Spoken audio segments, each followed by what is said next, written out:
Phil Thomas, who comes to us at the School of Policy, Government, and International Affairs after decades working in the General Accountability Office, and he's the former Assistant Director of Global Food Security, most appropriately for this event.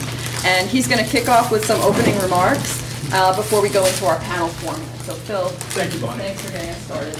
It's a pleasure to be here this morning to talk about global food security, a subject that I've spent a lot of time on over the years. I'd like to get my slides up.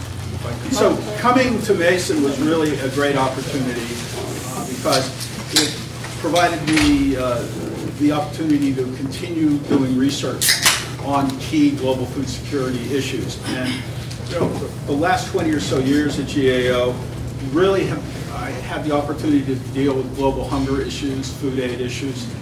And so, you know, it was great coming here to establish a research effort on this. And this last spring, I wrote an article called The Elusive Goal of Eliminating Global Hunger, which is the title of the presentation. It's in the George Mason Health and Medical Journal for the spring. And what I'd like to do is just kind of provide you a context for the rest of the speakers today about global food security. You know, hunger has been a big issue ever since, you know, the establishment of FAO and before, but, you know, in contemporary society for the last 50, 60 years, there's been a lot of discussion about global hunger and concerns about, you know, the number of people affected and how it affects international affairs. And so the contents here is kind of an overview of where we're going to go on this. When we talk about food security, you know, I think I'll call it the World Food Summit. When all we're not seeing it up on the screen. All right, let me get this down. You're doing this, I can continue. Yeah, okay. So, you know, there was a 1996 World Food Summit. The U.S. kind of got dragged into it. It really didn't want to participate. It was during the Clinton administration. And it was held in Rome. And, you know, there was concern by other countries that global hunger issues were not being addressed adequately. So there were a multiplicity of meetings culminating in the November 1996 Summit policy paper and declaration.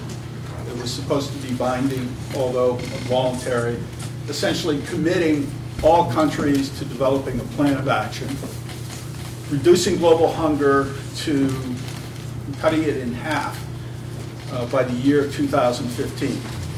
And at that time, they were using 1992 data, and there essentially was 842 million people who were considered chronically malnourished. Okay, as I was working for GAO back in 1999, we did a review of this, and essentially, it's not on, okay. We're waiting for somebody to come up. There's a problem with the projector. You know, the problem was that there was an absence of political will. That 5 years after the 1996 World Food Summit, countries really, they had developed plans of action on paper.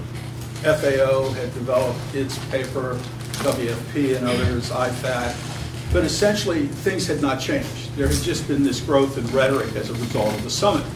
So in 1999, GAO did a review following up on the World Food Summit.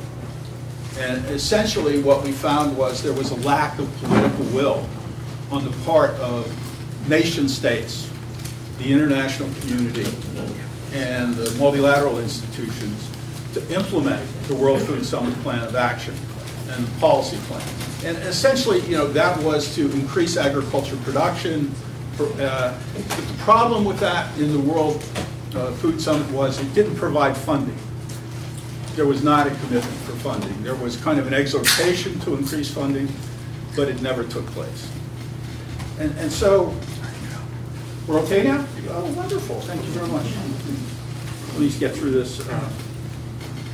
So we all know what food security is: access, availability, sustainability, utilization. What we have today, this is 2014, October 16th, World Food Day. The good news is, according to FAO, the number of hungry people have decreased. It's now at 805 million chronically malnourished people, or 1/9 of the worldwide population. There's been improvement in Asia, in Latin America, some improvement in Africa, but a lot more needs to be done in Africa. But when you talk about, global food insecurity, you have to look at it in multiple dimensions. Women and children are disproportionately affected by hunger and malnutrition. Food insecurity is a major cause of health problems, political instability, poor performance in overall national productivity and economic growth.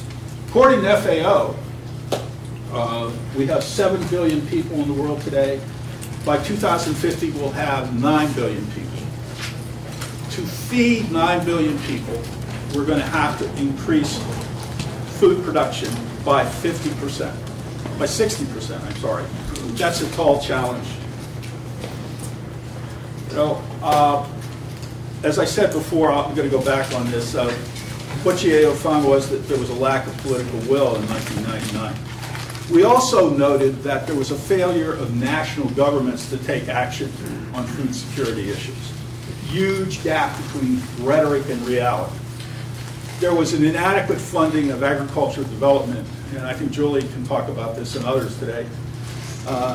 We had, I think, about $5 billion on ag development maybe in 1980, and what we found by early 2000s, there wasn't much being spent, a mere fraction of that, under $1 billion, considerably under $1 billion.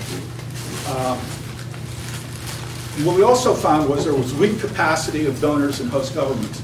It's just not those poor African countries, it's the US government. We didn't have the agriculture specialists, the capacity to deliver, to improve food security in developing countries.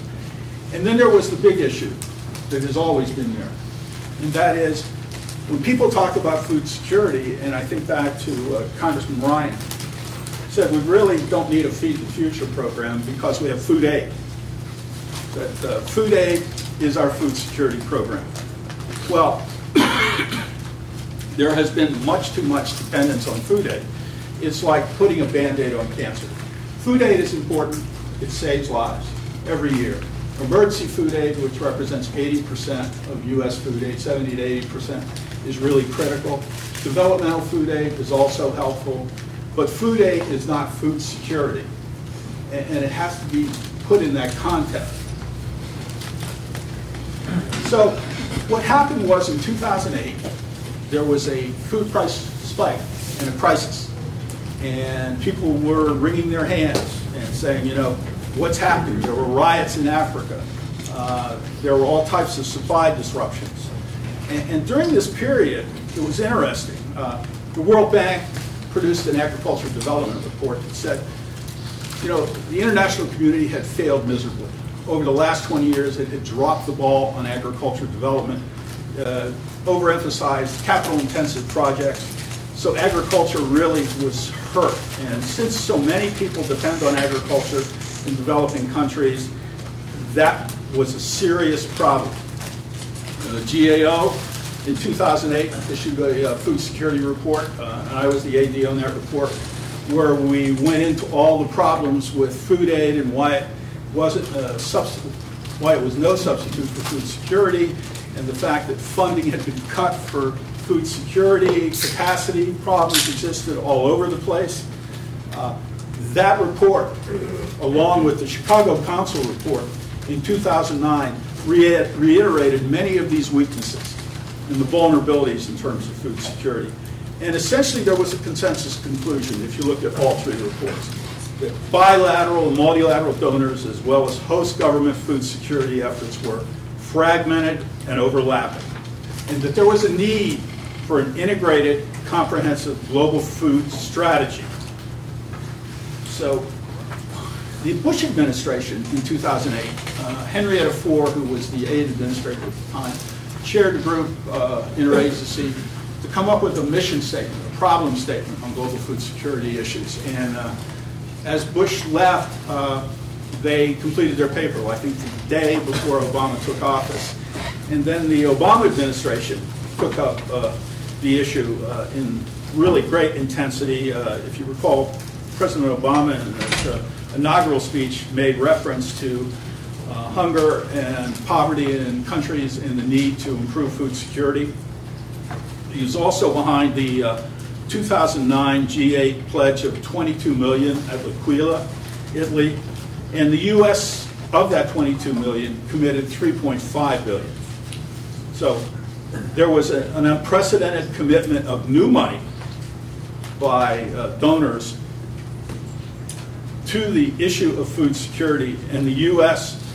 of that 22 billion provided 3.5 billion. Sorry. Okay. With that,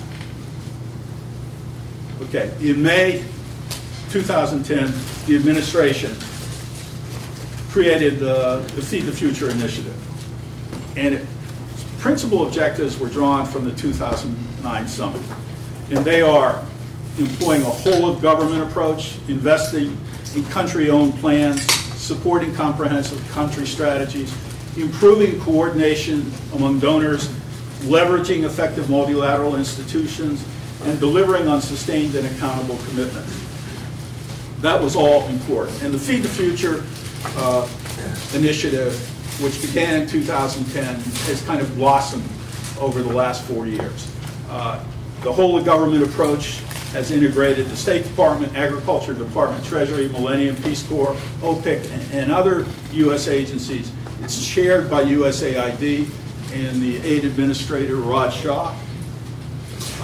So what we have seen is the fragmented approach in the U.S., in the headquarters arena, transform to a more integrated whole-of-government approach, which has, from a policy perspective, I think worked very well. And since then, the U.S. has committed $1 billion a year for 19 targeted countries, mostly in Africa, a few in Asia, and a few in Central America. We have seen a lot of improvement, and the progress reports, you can get my slides later, I will give you more, but I think some of the key issues here is that there's a new alliance on food security and nutrition launched in 2012 where private sector money was brought to bear, because we all know that we have budget problems in today's current environment. And so there has been a commitment of pledges by the private sector and foundations to work in a partnership on private-public partnerships for global food security projects. And this is an area where there's a lot of potential, there's also a lot of rhetoric, and there also is a need to evaluate performance in this area. Sounds good, everybody feels good about it, but the reality is, let's see how it's actually working. I think that's key. I'm about to end. I would say this. GAO issued a report in March 2013 on coordination on Feed the Future. And it essentially said, in Washington, among the agencies, coordination is working well. In the field, at the mission level, coordination is taking place. The key problem is at the grassroots level, below the mission level, at the country level, there are problems with integration. And that challenge is key, and it's important to remember that. But on the other hand, there is progress with Feed the Future. Before, there was a chaotic policy, there was no coordination, there was no whole-of-government approach. Okay? So as we look forward and we talk about what are the problems, and the speakers today will deal with these, there are a multitude of key challenges, and I've kind of distilled them into certain categories. In the area of funding, governance, corruption, conflict, women's empowerment, nutritional and health enhancement, country-level operational integration is really key. It's great to coordinate policy at the Washington level, across agencies, at the mission level, okay, at the capitals in countries. But all that is for naught if you can't do it at the grassroots level, using the agencies in the field. And that is key, and I think the NGO community will attest to that today. There is a need for more agricultural research, production, and extension services, A year ago, I was in Guatemala. There were no extension services. I mean, it was crippling, and there was an urgent need, and we talked to the Minister of Agriculture, and you know, he wanted help, and hopefully that has improved. But there are issues like that throughout these 19 countries. The whole issue of post-harvest loss, you know, it's a constant crippling problem. If you produce a lot, but you can't get it to market, or you can't store it, it rots, and it's a loss. And when you're dealing with, you know, hungry people, that's an unacceptable kind of situation. So there is a real need to deal with that. And, you know, Julie Hart will talk about climate change today. But the bottom line for me, from the inception of the debate and discussion on hunger, has been political will. And so, you know, the conclusion of this is the success of a U.S. global food security effort will depend on the capacity of governmental institutions, the executive and legislative, non-government organizations, the NGO, the for-profit private sector, multilateral institutions, and host governments to work together. That is a tall challenge as we look forward. The rhetoric is easy. The reality is it takes time. And one of the challenges here is to get Congress to have the patience to understand that you can't get quick results, that you have to do this in kind of a planned, systematic, strategic manner, and it takes time. There should be periodic progress reports, and I think AID is trying to do that, better monitoring and better evaluation. But I'll close with this statement. You know, I think the success of the future of Feed the Future and global food security efforts requires political will. And when you talk about political will, I'm not talking about rhetoric. I'm talking about the capacity of leaders, both in the legislative and in the executive branch, the private sector and the NGO community, the entire social society, to support funding and programs and say it's a good investment. And so this has to be over the long term. And you know, I'm very pleased to see, and I'll close with this, that legislation has been introduced in both the House and the Senate, bipartisan legislation, to sustain Feed the Future, the administration's initiative, over a number of years, and to establish it in legislation so that it's permanent. Because the concern is, once the Obama administration leaves, it will cease to exist, this initiative.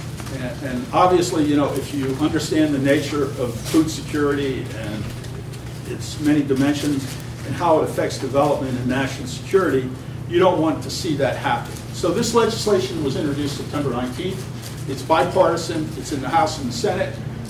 There's some hope that when, after the election in Congress and the lame duck session reconvenes, it will pass. Even if it doesn't pass, it's a stroke forward. It raises the issue.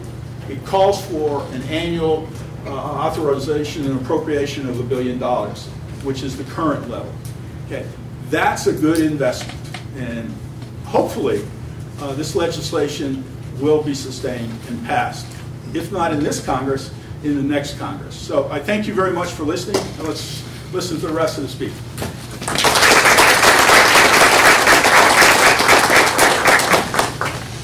Very much, Phil, and thanks to everybody for bearing with us with our technical difficulties.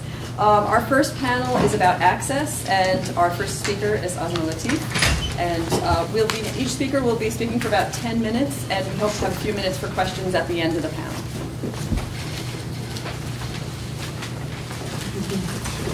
Thanks very much, Phil, for inviting me to speak today. It's really a huge honor because I think Phil is very modest. He was actually, I think, one of the big anti-hunger champions within GAO, and I think within his position there really brought focus to some of the issues that we're discussing today. So thank you, and a real honor to be here. And I'm excited that this was billed as the first World Food Day event here at GMU, so look forward to many more. Phil touched on a lot in his presentation, and I think this is a really promising time on global food security for a number of reasons that Phil highlighted.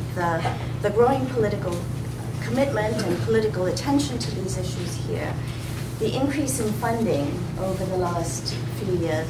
But Phil mentioned access, availability, utilization, and stability, which is another important feature in food security. And I think I feel like there have been a number of shifts, promising shifts that address all of these issues.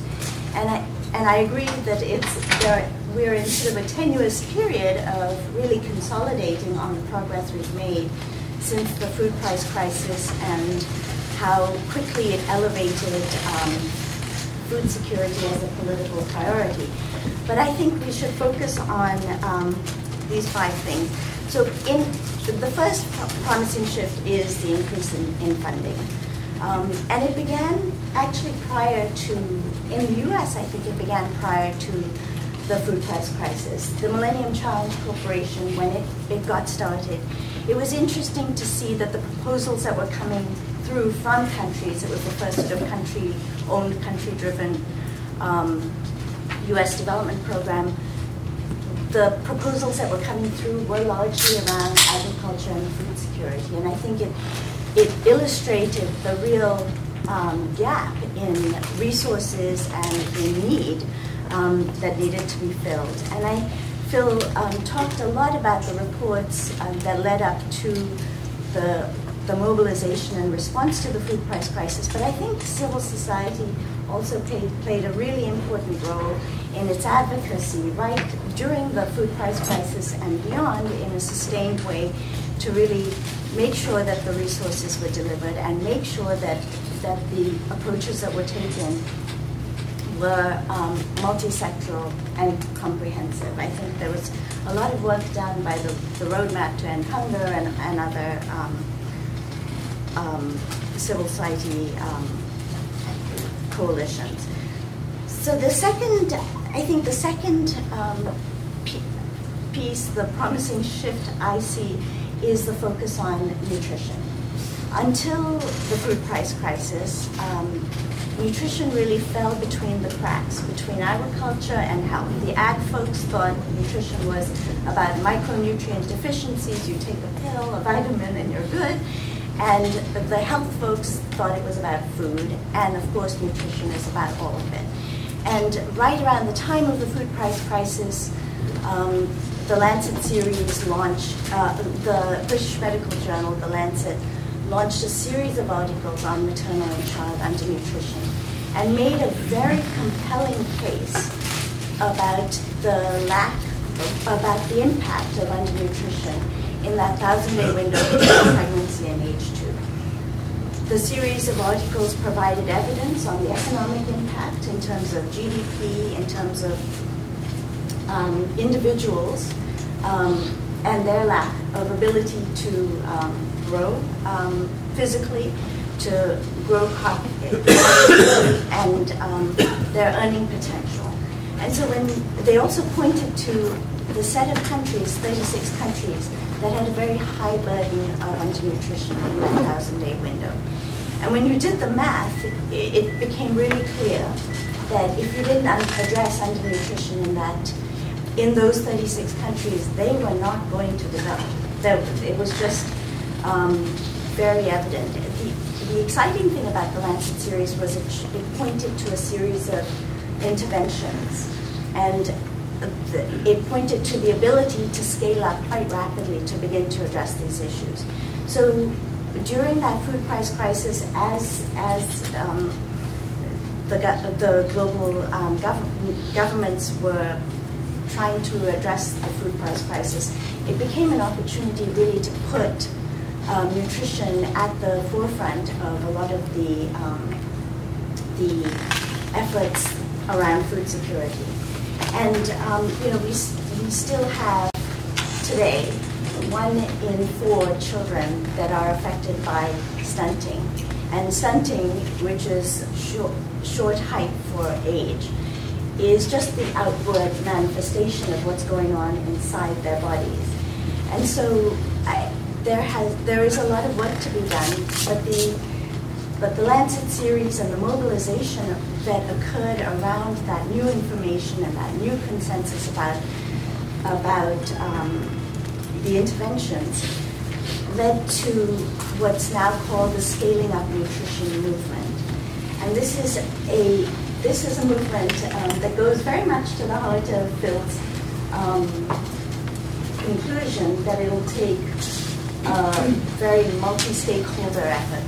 The Scaling Up Nutrition movement is a movement that's made up of the governments that are most affected by undernutrition, by donors, civil society, businesses, and the UN agencies and the World Bank.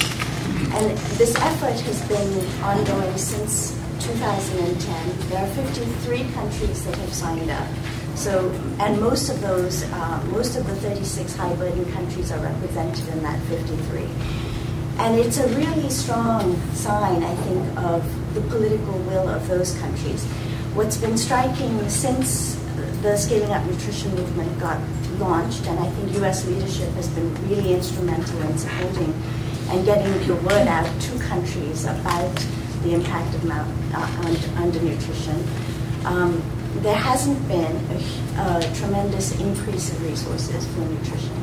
So the fact that there are 53 countries that are developing their own national plans, that are appointing very high-level government officials to oversee their national plans, despite the fact that there are no new resources on the table, suggests that they understand the development implications of undernutrition and are taking leadership themselves to get organized. There has been very recently an effort to integrate nutrition into agriculture and less so on the health side. I think we still have a long way to go on the health side. So there are some new resources being brought to bear by doing things better with our agricultural resources and making nutrition an integral part of whatever we do in terms of agriculture.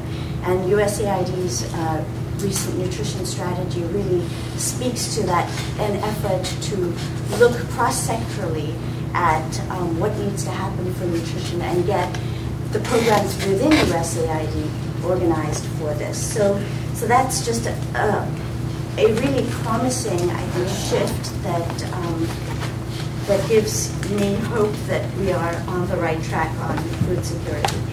Phil talked a lot about a political commitment here in the U.S. The Scaling Up Nutrition movement is a sign of the political commitment in many of the hardest hit countries, but there's also a strong political commitment in countries around agriculture and food security as well. The CADP programs in Africa, and there's the promising shift towards a greater focus on country ownership, country-led plans, even in our own programs, where we are still figuring out how to do that, given that our aid is very tied up in knots. But I think there is, governments are stepping up and demonstrating leadership, and I think there's a strong role for civil society in countries to play around accountability on that. But there is also a lot of learning that we need to do about how we partner with countries that are showing the political will. But the discussion, the rhetoric is clearly there. Then another promising shift is the Millennium Development Goals. And we are, and the post-2015 discussions, we are poised to begin the global negotiations of what will succeed the Millennium Development Goals next September. And in the lead up to this global negotiation around post-2015 has been a series of global consultations and high-level panel reports and a UN process, the Open Working Group process that really has tried to link sustainability, environmental sustainability with development. And through all of that, all the sort of pre-work that has gone into the upcoming negotiations, hunger and malnutrition are being pulled out as a standalone goal. And I think that is a very promising shift. It's come out of the expert group, but also out of country negotiations. There is still a long way to go.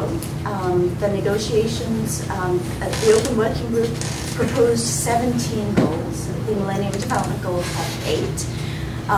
And there's going to be a lot of discussion about what is the right number of goals, and so we've got our work cut out for us to make sure that hunger and malnutrition stay as a focus of a standalone goal.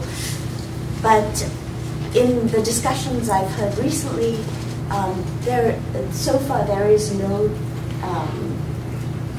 no strong push to remove hunger and malnutrition as a standalone goal. So that's cautious optimism that next September, A, that we will have a set of goals to replace the MDGs, and B, that one of the goals will be squarely focused on hunger and malnutrition. And the final promising shift is the bipartisan support that Phil mentioned around the 2 bills in Congress. There has been quite a bit of support, I think bipartisan support for funding, growing funding levels over the last few years. It hasn't, I think where we are now in terms of funding is more than double of what it was in 2008. It clearly doesn't fill the need, but it shows strong support, and the fact that it hasn't slid during various attempts at slashing the budget is quite promising. Around nutrition as well, there was a resolution around 1,000 days that was introduced in Congress last year. That also was a bipartisan resolution. And so I think we are poised, I think, to have a very healthy, robust discussion with these 2 bills. There's a lot of question out there about whether they will actually get through. The window is quite small. But I think the discussion that these bills are sort of fostering or promoting are healthy discussions for the future. And I do agree with you that they are. It's really important in terms of laying the marker for future political will here in this country. So I'll stop there and look forward to the discussion.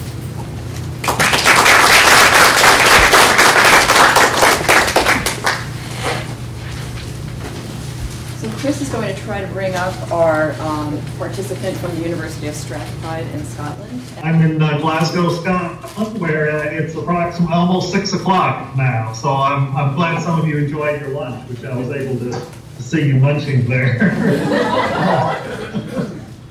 So I guess I should say I hope you had a nutritious lunch, because my presentation is going to be on obesity, and in fact, Jennifer, I have some slides, and I have a screen behind myself here, so you can get along without seeing me. But let me put these slides on, and I will go through my talk. I'm assuming that I've got 15 or 20 minutes, correct? That's correct. Okay. Since I tend to drone on, just let me know when I'm in danger of exceeding my. We'll give you a heads up about. We have about 15 minutes at maximum each, so we'll give you a heads up in about 12 minutes. Okay. Well, all right. Now I got it to find my slides here.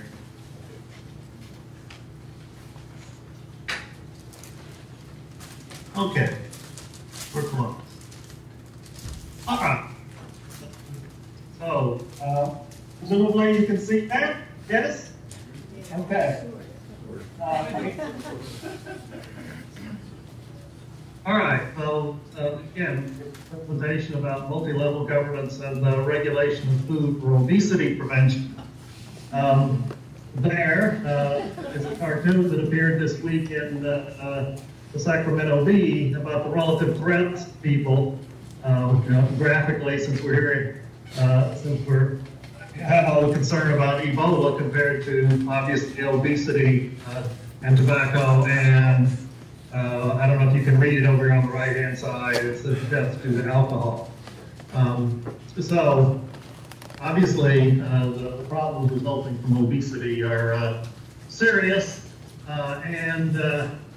Earlier this year, the World Health Organization talked about a rising tidal wave of non-communicable diseases and listed of the 7 I think it was, things that were rising dangers in the, well, pardon, let me back up a minute. The warning was about a coming cancer tidal wave as the world population ages, and 5 of the 7 contributors listed were non-communicable diseases, or NCDs, including smoking, alcohol consumption, and problems of nutrition and obesity. And one of the remarkable things about this whole non-communicable disease area is how much the analyses and literature in this area rely on what's considered a relatively successful tobacco model in terms of what's been done over an extended period, the last half century in the U.S. and other places, in order to address the smoking problem. It's now up to at least 20 books and articles, almost all authored from people from the obesity side, which talk about how the obesity problem is similar to the tobacco problem, and perhaps the policy approaches that should be used are similar as well. So what I'm going to do here is talk about this in a very broad perspective, focusing on the WHO, the EU, the UK, and the US, and to some degree on the World Trade Organization. And I'm going to look at the 5 factors in terms of influencing policy. I'm a political scientist. I know that makes me a minority in this group, but that's fine. I'm a political scientist who studies public health policy. And what we have to contribute is to talk about essentially the policy process on various levels of government and how actually change might be effected. And particularly through these 5 factors that Paul Kearney and Heidi Mamadou and I developed in our book on tobacco control, published a couple of years ago, which is this, Global Tobacco Control. Earlier this year, some of you may recall seeing a piece by Emanuel and Steinmetz, an op-ed piece in the New York Times, which was titled, "Finally Some Optimism About Obesity." So, that can be one of our themes. Is there, really optimism about obesity from our perspective being one in terms of the policy process, where things might actually change through changes in government policy at different levels. So the 5 influences, factors that we talk about in terms of influencing initially tobacco policy, but we think this is also useful in other areas, including obesity. And number 1, agenda setting, essentially. That what happened in tobacco and essentially what's being tried in the obesity area is to shift from what we call a political economy perspective. The most important thing is economics and promoting foods of various sorts to a more public health or also this involves what we call secular morality perspective.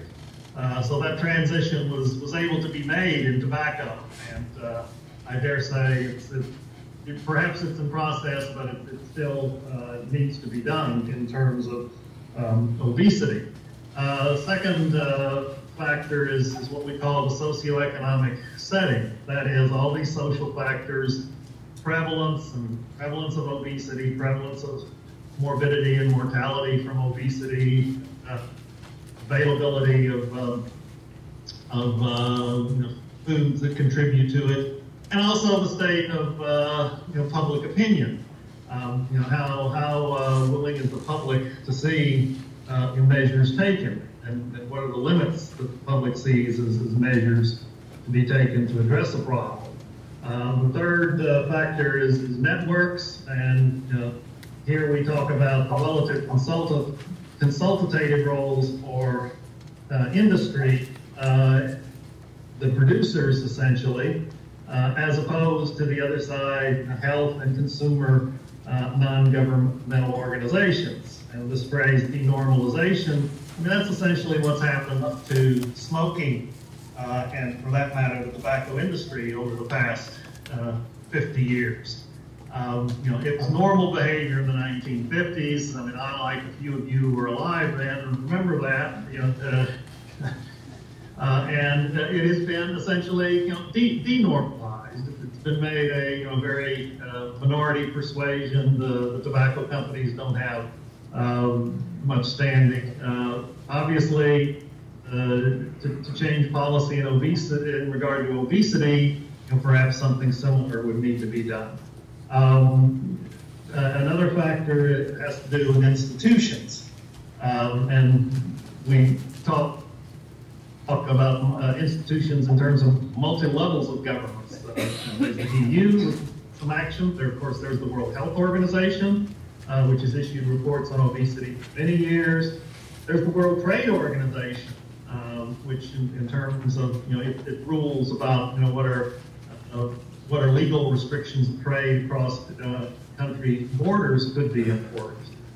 And then within countries, it becomes a question often of which part of the bureaucracy dominates the issue. In regard to obesity, you have, of course, agriculture, and you have commerce that are essentially promoting the growing of certain products and their promotion.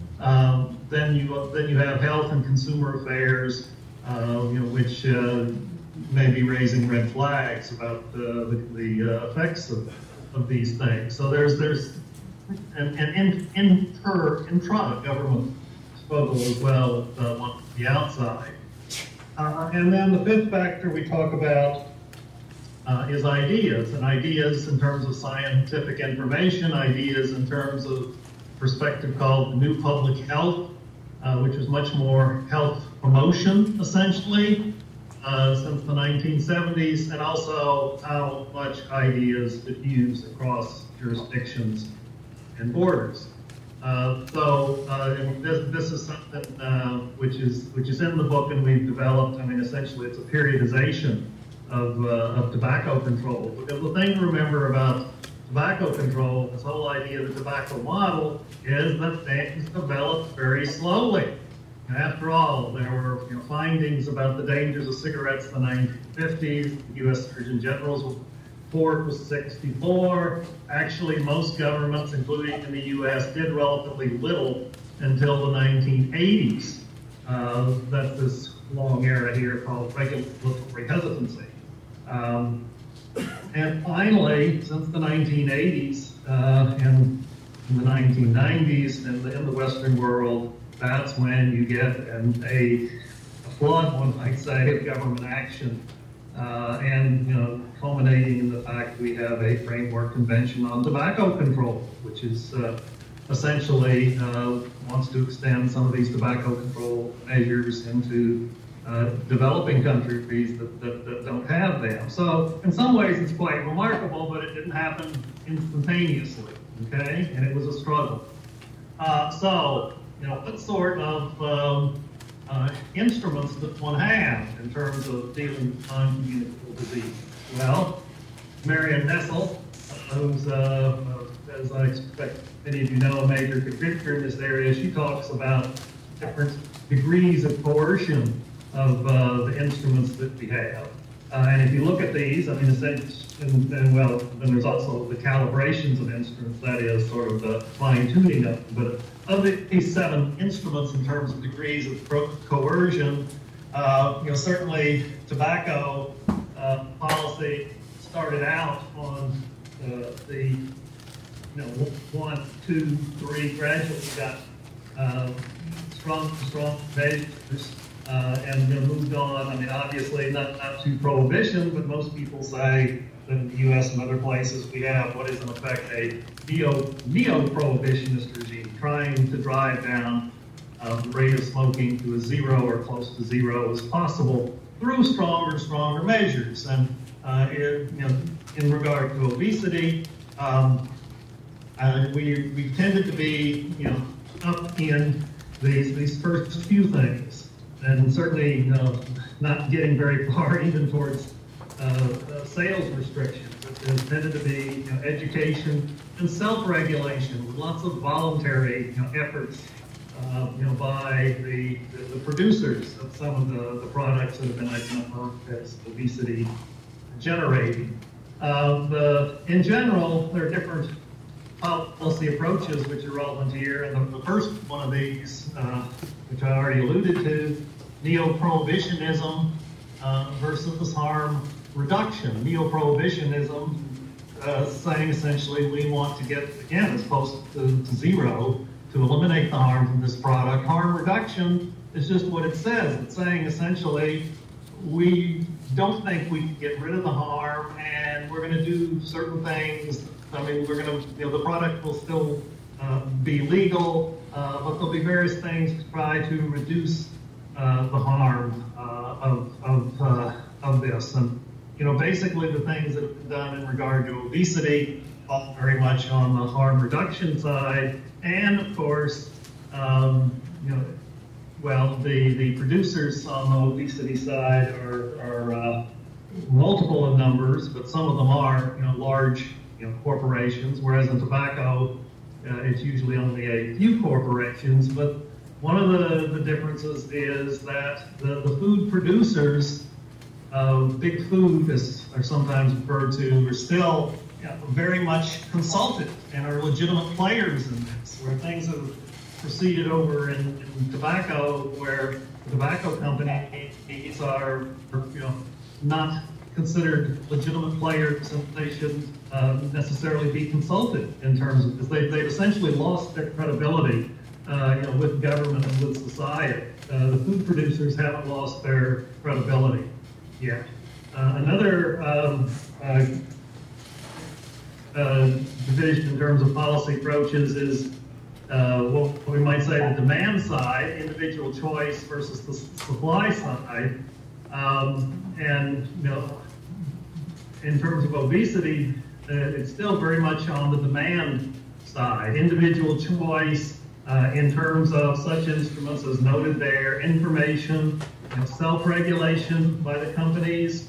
There's not even much been done in terms of warning labels. Again, if you get stronger things like warning labels like sales limits, stronger advertising limits, limitations in terms of where products can be sold, government mandates for the companies to do various things, and taxation. Well, that would essentially be or regulation, or of course those who oppose stronger regulation refer to that as the nanny state. We've had a certain amount of discussion about things that might be done to attack obesity over here, and over here being the UK, and the response of many conservative voices has been essentially, well, this is introducing the nanny state into people's personal choices.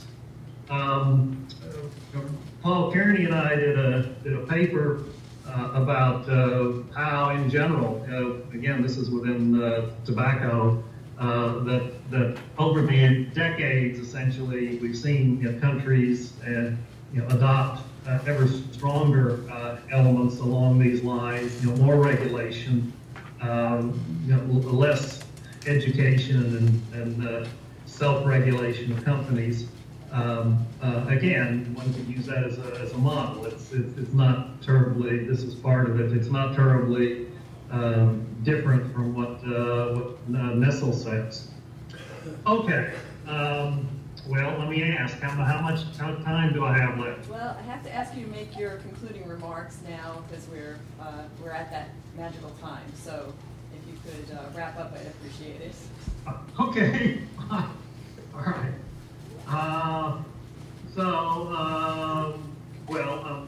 Obesity is, well, let's put it this way. In some ways, it's an old issue. In some ways, it's a new issue because the Lancet back in 1971 or 1974, talked about the problem of obesity. But it's really only in the past decade and a half, since around the turn of the century, that there's been a lot of discussion.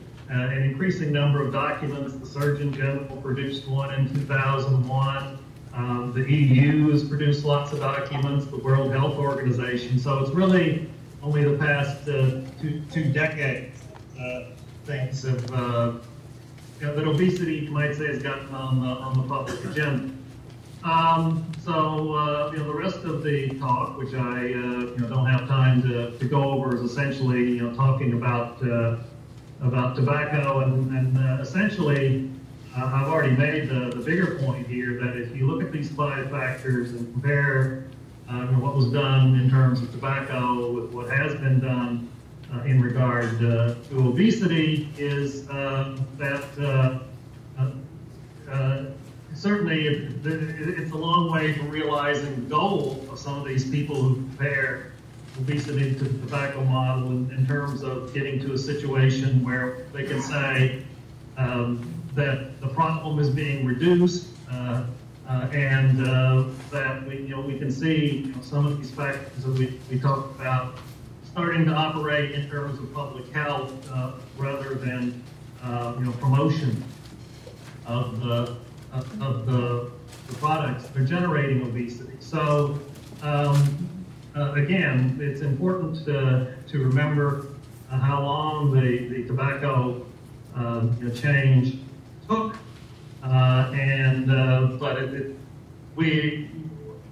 arguing here essentially that this same theoretical model we used in tobacco can also be used to analyze the problem. And in politics, there's no such thing as self-evident truths or ideas whose time has come. The process of turning evidence into policy is a battle like any other. History of tobacco control shows what happens when policy is not foreordained. Follow tobacco. It's also inherently different.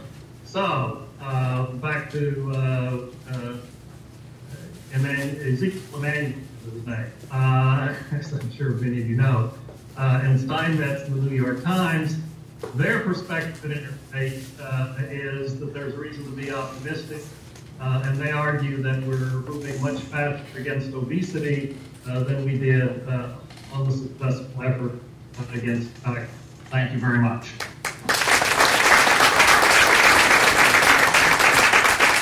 Thank you so much for participating, and when I see you again, I owe you a healthy lunch. Take care. Okay, thank you. Thank you. Ken Reinert from School of Policy, Government, and International Affairs is next on the agenda.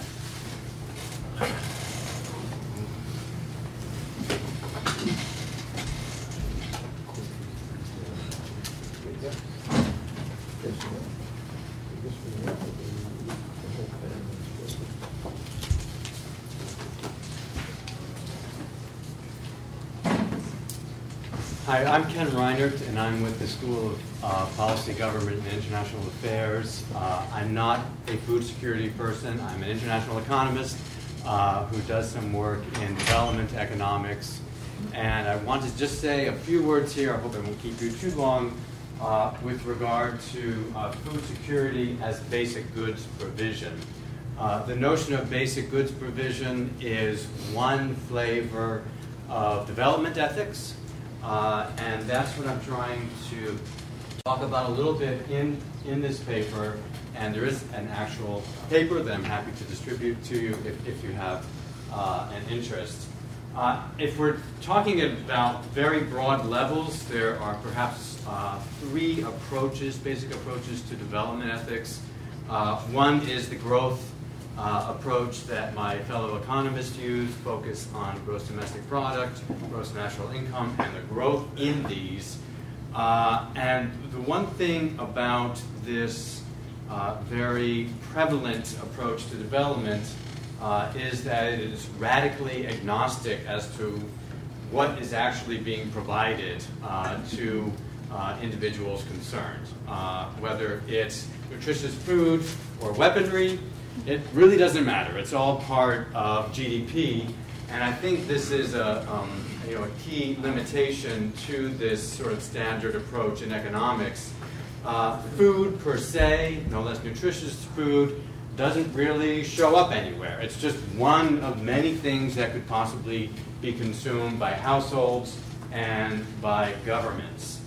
The development community is very much involved now in what we call the human development approach, or the capabilities approach to development. And this is based on the work of Marc and Martha Nussbaum.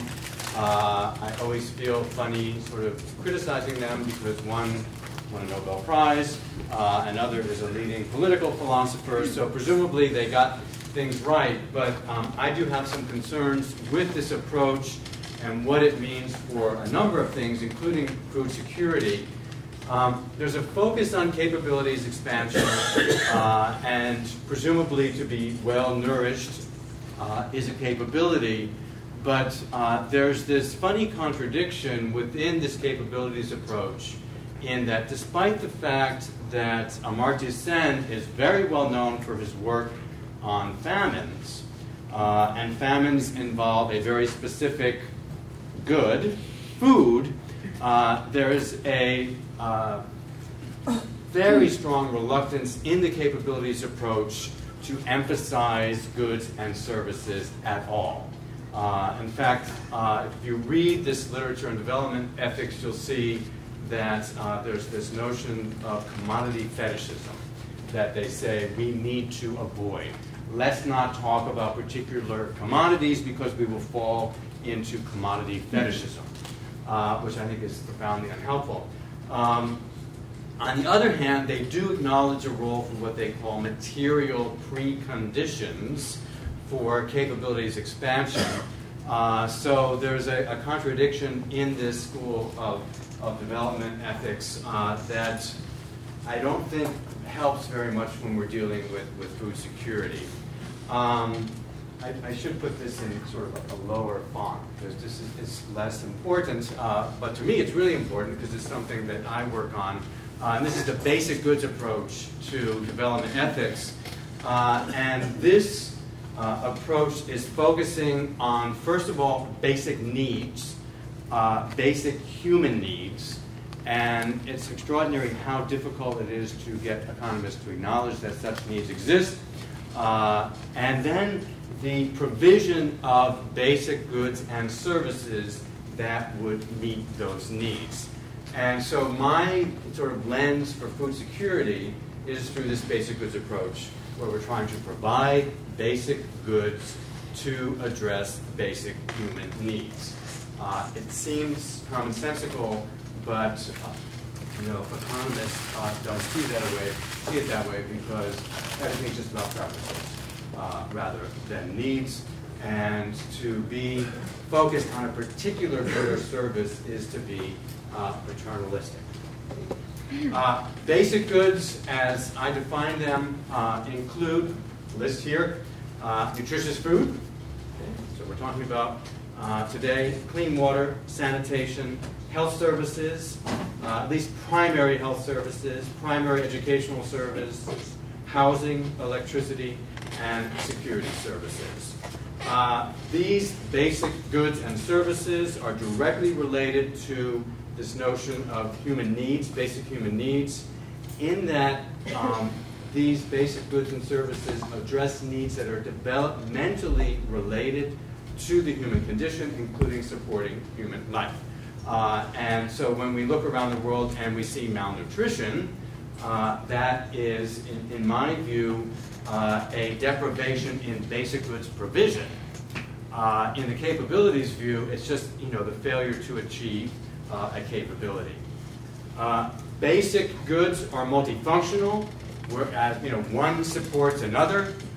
We talked about maternal nutrition and child nutrition. We know very well, we've got scads of articles in development economics showing that women's education supports maternal health and infant and child health. Well, this is the multifunctional nature of basic goods and services. One can support the other. Another example would just be, the provision of electricity, allowing for there to be refrigeration of food so that it can be safely consumed. The same is true with medicine. Basic goods provision supports a particular category of human rights, namely basic subsistence rights. And there's, along with a reluctance to acknowledge basic human needs, there's also a reluctance to acknowledge human rights outside of the political negative realm and in the positive economic realm. And that's a hurdle one needs to get over in making these arguments. Nutritious food, in the view of this paper, is a central basic good that addresses a set of human needs, both sort of old school calories and, as was mentioned today, new school vitamins, minerals, and micronutrients that are thankfully more widely recognized. The deprivation in this basic good is widespread. We're talking about more than 800 million individuals who suffer from chronic hunger that prevents them from leading an active life.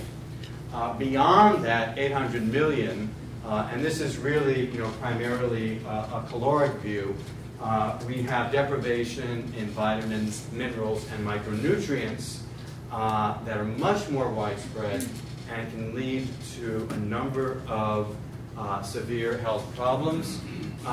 This is just a quick table of some of the things that we're talking about here, and I've taken off a third column where for a number of these you can find actual impacts that are in some cases really quite widespread. Food is, in my view, a subsistence right. The language of rights is relevant to food. This is a sort of second generation economic right, a subset, although, of these economic rights for subsistence rights. And the capabilities approach wants to enshrine capabilities in a systems of human rights that would be part of the constitutions of countries, but we already have a system within the United Nations of rights defined in terms of basic goods provision. Article 25 of the United Nations Declaration of Human Rights addresses the right to food. Article 11 of the International Covenant on Economic, Social, and Cultural Rights also addresses the rights to food and has a few more things to say about what we should be doing relevant to the conversation today in order to enhance food security. Demand-side challenges were mentioned at the beginning of our day today. We are talking about an additional 2 billion fellow world citizens by 2050, if we can believe the United Nations population projections, and then another billion by the year 2010 for a total world population of 10 billion. It was 3 when I was born, so we've added an additional 7 billion individuals, which seems like just a short amount of time, at least to me. Approximately 1 billion of these additional individuals will reside on the African continent, and approximately 1 billion of these additional individuals will reside in Asia, including South Asia. The African continent and South Asia are currently environments characterized by significant amounts of basic goods deprivation.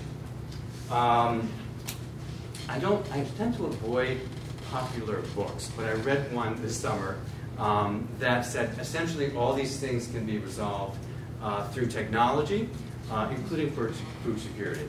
Not a problem. We can all leave because it's all taken care of through technology. But we do have a number of things that would question this. And I won't go through these, but a number of supply-side challenges that will make providing food security quite difficult. A central focus point here is sub-Saharan Africa. And I have a quote from the FAO that the majority of countries whose population growth is expected to be fast in the future are precisely those showing inadequate food consumption and high levels of undernourishment. Most of these are in sub-Saharan Africa. Okay? Sub-Saharan Africa is a region characterized by flat agricultural yields in basic grains. Okay? This is 1961. This is 2012. And we see this red line, sub-Saharan Africa, essentially flat. So we can think about the supply side challenge as moving from about 1.5 metric tons per hectare up to this blue line, which is South Asia that experienced the so-called Green Revolution. However,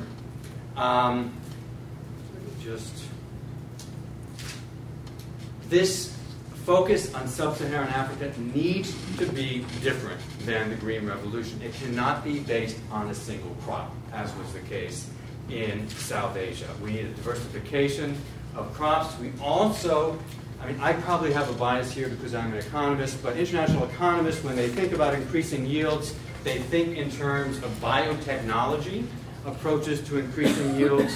I think the safer approach is to allow for a significant role for agroecology, just diversify approaches and minimize environmental externalities, focus on smallholder farmers primarily, not exclusively, focus on multiple crops, emphasis on storage and infrastructure, something that was mentioned earlier today. In international economics, we have this notion of agricultural investments in Africa, which are most often better described as land grabs, not helpful for food security on the continent, avoidance of the livestock revolution, and the use of smart irrigation systems. Okay? So very quickly, this is a paper that I'm happy to share with you that's arguing that the universal provision of nutritious foods is a basic good. Okay? It is also a basic right, a basic human right in the form of a subsistence right. Fulfilling this right to food security, I think, will be much more difficult than the technological optimist suggests that it is. And a focus must be put on increasing yields in sub-Saharan Africa, but in a very new way relative to the way we've been thinking about doing this in the past. How did I do? Excellent. Thank you. Thanks very much, Ken. And our final speaker on the Access panel is Deb Wheeler from the U.S. Naval Academy. Thank you so much for joining us. Last. Anyway, I figured you would be really tired of reading slides and facts and figures. Place in front of you, so I thought I would show you some photos, tell you some stories, and just tell you the puzzles I'm trying to deal with. Maybe y'all can help me out in solving some of them. I have noticed some nice convergences between the presentations so far, which is great. I'm a political scientist by training, so the guy on the screen who Skyped in isn't the only one. I felt grateful to have that. There.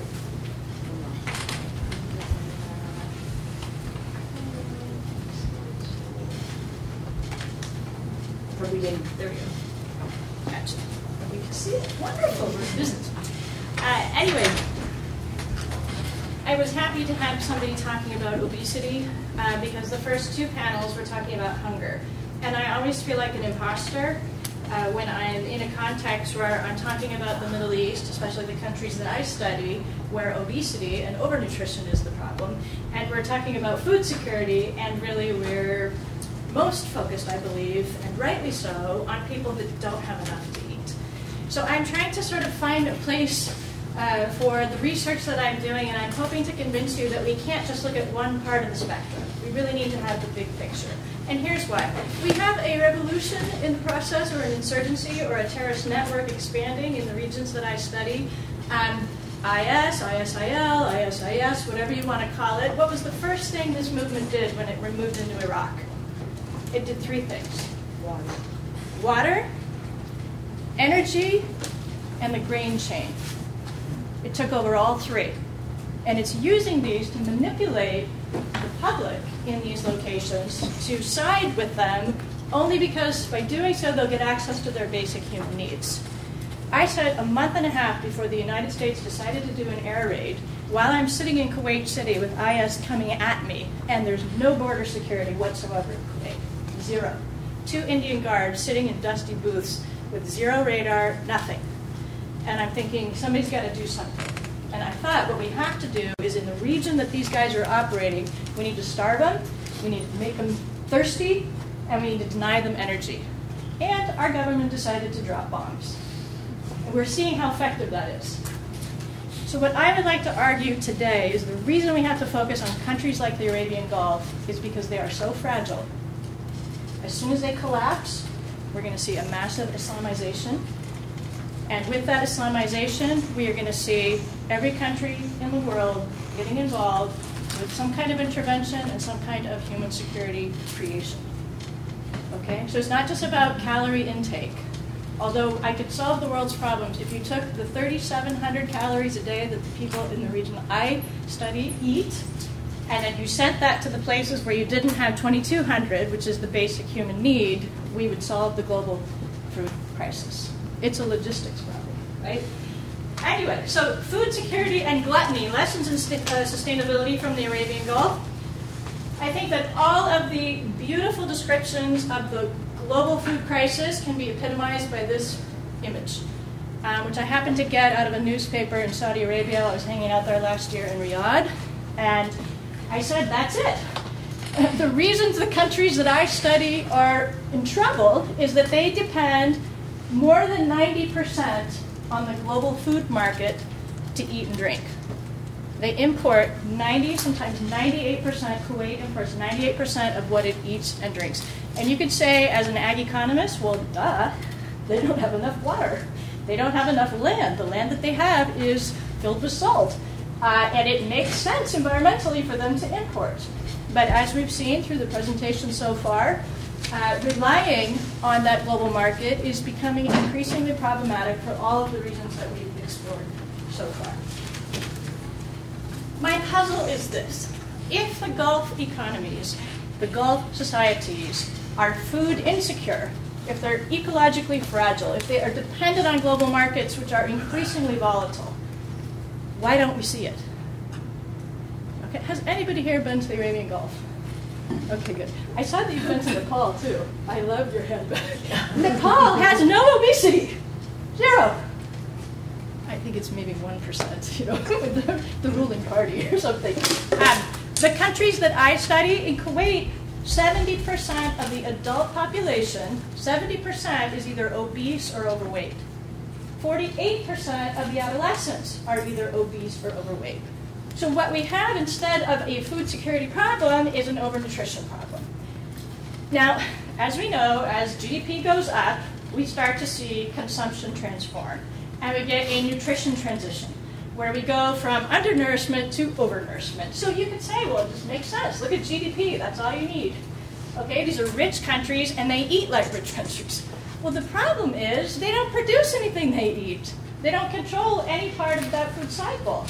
And therefore, to live like you are a member of the United States is a potential risk, right? This is my favorite shot, okay? Has anybody ever been to Dina Daluka in Kuwait City? Okay, it is the largest Dina Daluka. It's 15,000 square feet of food importing. And I think that, to me, this really epitomizes the lack of a food security problem. to that degree. You can have some pretty amazing food. It happens to be Ramadan at this time, so these are all Ramadan sweets that the person is purchasing. We have an overnutrition problem, like I said. I gave you some numbers. Here's an image. You'll notice Cheesecake Factory in the background. Okay, Cheesecake Factory opened last year. If you want, I say that eating in Kuwait is one of the most amazing experiences on the planet. You could say you could substitute Qatar or Abu Dhabi in any of the things I'm observing. All of our worst habits we've sent there, and they are very happy to have them. I don't think it's by accident that you see similar obesity rates, similar overnutrition rates, but the basic problem is that we are seeing our overnutrition problems and obesity problems start to maybe go down a little bit or at least stabilize, and theirs are continuing to go up. Along with that, we had a non-communicable disease crisis presentation. The Gulf countries are an absolute perfect laboratory for studying that process. Within a very short period of time, they've gone from the place where diabetes is growing the fastest on the planet, cardiovascular disease also growing fastest on the planet, obesity growing faster than any place on the planet, and yet we're in a water-scarce, ag land-scarce region. Okay? It's oil wealth that allows them to mask this problem. So what are the risks involved? In spite of having all that oil wealth, in spite of that oil wealth allowing them to live way, way, way beyond their ecological footprint, we are seeing cracks. I started this project, this research project, by looking for 10 years at the diffusion and impact of the internet in the Arab world. You're thinking, well, what's the connection? How did the Tunisian revolution start? A vegetable cart seller set himself on fire. So people are arguing that this is the first sort of food revolution that ever happened. And we saw the same thing. I know, you don't agree. It's okay. Just give me the example. Okay, it led to a transition. So we're looking at political stability in the region, and the role that the diffusion of information technology, enhancing civic engagement, giving the public a voice, and a platform for grievance expression. Food inflation happening really rapidly during 2007 to 2008, leading to people not living the lifestyle that they were accustomed to or they expected, using the technology to overthrow their government. Okay, it's a very simplified view. And what I'm showing you here, these are both cartoons taken from the time that I was in Riyadh. People are aware of the fact that the cost of living is increasing rapidly. At the same time, what are the governments doing? They're cutting subsidies. Every time they cut subsidies, it leads to a new public protest. In places where we don't expect public protest because it's an authoritarian country or region, and the cost for opposing the government, everybody knows what it is, right? Prison, harassment, losing your government job, etc. So we have the beginnings of gross instability in the region linked with the supply and price risks that happen when you depend on the global market for your food. I think that the Sustainable Society Index tells it all. The countries that I study in the Arabian Gulf are in the bottom 10% globally in terms of their sustainability. So we are, and it's not getting better over time, it's getting worse. Okay, NASA took pictures, they've shown that we have a rapid decrease in the amount of fresh water that's available. We have 3 times the global average population growth in the region. We have public health crises putting incredible strain on budgets because these are countries where, as a part of the oil contract, the government pays for all your health care. Well, the government is increasingly stressed trying to feed people, overfeeding them actually, and then stressed when they have to take care of all their medical bills. Something's got to give. And here's the problem in a nutshell. I promise you no slides with words, but here you go. Anyway, for those of you that want to read. So I'd like to just tell you what my puzzle was and what my thesis is, and then leave it for questions. So there are 2 puzzles. Number 1, if the Gulf is so food and water insecure, why don't we see it? Okay, that's one puzzle. A second puzzle is, if the Gulf is so food fragile and water scarce, why is there such overconsumption and waste? And no sort of attempt to use public media or some kind of government outreach to tell people that we are needing to kind of tighten the belt a bit a bit because there's danger down the road if we don't act more responsibly with our natural resources. My thesis is that regime stability is based on the state's ability to distribute oil wealth to citizens. It's both stability and legitimacy that are involved with that. And this leads to highly consumptive lifestyles that are ultimately dangerous to public health and the fiscal sustainability of the nation. I don't want any more IS movements spreading in the region. But I'm letting you know that we need to be concerned. While I was in Kuwait City this past summer, there were public demonstrations in support of IS. Okay? I don't think we have calculated the potential for support networks throughout the region.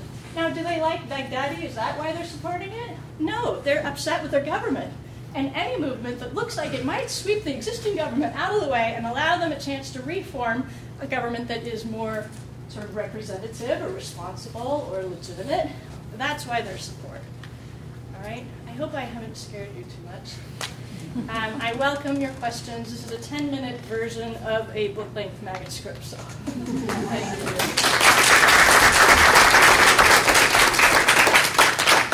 Well, I think we actually don't have time, but I'd like to make time. We're a tad behind schedule, but for a few questions, just a question or two, if anybody has for our first panel of presenters. Would anyone like to raise any questions for the presenters that we've heard thus far?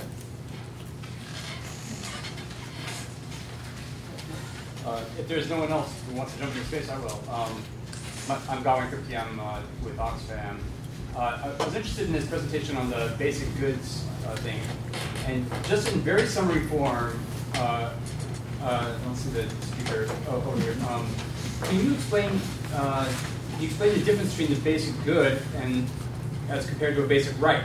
I don't quite understand the distinction you're trying to make and the critique you're making of Sen and the rights-based approach, which you call capabilities, but it's quite intermingled with rights. So I'm not sure I understand the distinction you're trying to make. So the capabilities approach, the right is to the capability itself.